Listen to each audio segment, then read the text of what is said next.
friends and strangers. Today is Monday the 1st of May, so I thought I should talk about April. April was one of those months where even though I didn't do a lot of things happened. I haven't done much, but there's been a lot of things going on in my life.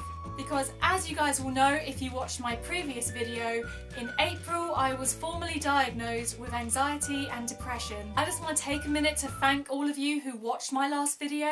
Thank you for your kind comments, the messages, and just a general feeling of support. Thank you for your understanding. It means so much to me. It's support like that keeps me going on YouTube, so thank you so much. So my April has pretty much consisted of doctor's appointments and phone calls, being put in touch with a therapist. I start CBT or cognitive behavioural therapy tomorrow. Oh my gosh, I start therapy tomorrow. I hadn't even thought of that until now. That makes me slightly nervous. It'll be fine. It's there to help. It's there to help. I've also spent most of April feeling pretty under the weather, and that's because of these bad boys. I told you in my last video that I've been put on antidepressants. I've nearly been taking these for 3 weeks now, and it's taken a while for my body to adjust to them. Like, I am really glad that my doctor warned me about the side effects of taking these pills because, oh my god! It's been cray-cray! I've had headaches, I've had nausea, I've had exhaustion, I've had insomnia, and the mood swings, oh my god, the mood swings. My doctor told me that I might feel worse before I start to feel better, and yeah, she was right. At least because I was aware of the side effects, it meant that whenever I felt a bit weird or a bit low, I knew it was just the pills doing their thing.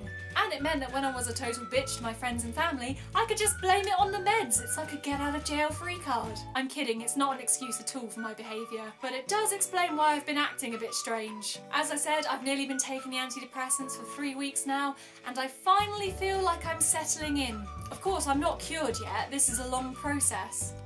And at the moment I'm only on 50 milligrams a day. I mean, that dosage could go up. But I do feel that they are making a difference already. So I'm going to keep taking them, and as I said, I start therapy tomorrow, and then I have another doctor's appointment next week, so I'll see how it goes. But enough about all that. What else have I been up to this April, apart from lying around feeling sorry for myself and taking naps? At the beginning of the month, I donated blood for the first time. Last year, in my final year of university, I studied medical law, and after learning about so many cases where people desperately needed organ donations and desperately needed blood transfusions, I decided to sign up to become an organ donor. Ta-da!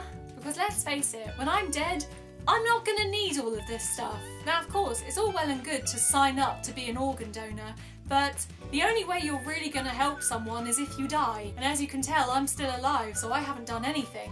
So at the beginning of this year, I also registered to donate blood, and I set myself a New Year's resolution to donate at least once this year. And on the 5th of April, I did that. I was rather nervous about donating blood. I'm normally fine with things like injections and blood tests because they're just sticking a needle in and then they're pulling it out again straight away. But when it comes to donating blood, you have to have a needle in your arm for like 10 to 15 minutes.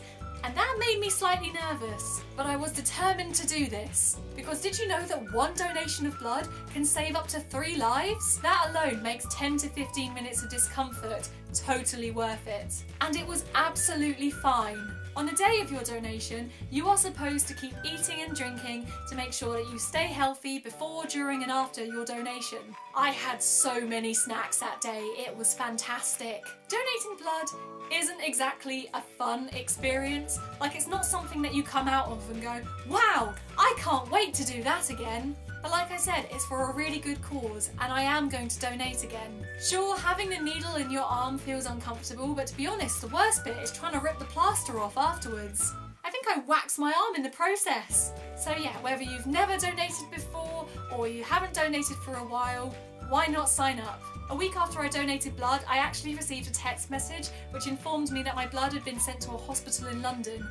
And that felt really good. The other reason why I wanted to donate blood is because I don't know my blood type. I am 23 years old, and up until about a week ago, I didn't know what my blood type was. But just last week, I received a letter in the post, and my blood type is A positive. What else have I done this month? I took my first ever business trip up to London. I got to spend a day out of the office, the weather was nice, I hadn't been to London for ages. now I can say I've been on a business trip, which sounds very grown up. I say I'm a grown up, but I have Toothless sat right next to me. How old am I again? And yeah, that's pretty much all I've been doing this month. With everything that's going on, I'm just trying to give myself a break. Thank you guys so much for continuing to understand that I may not be uploading as regularly at the moment. I'm determined if I can to continue to do these monthly update videos, mainly because I hate to leave a series unfinished. And at the risk of sounding like a yoga instructor, I'm just trying to listen to my body and give it what it wants. Right now, my body wants a nap. So from me and Toothless, thanks for watching, friends and strangers, and I will hopefully see you soon. Bye! Come on, Toothless, let's go take a nap.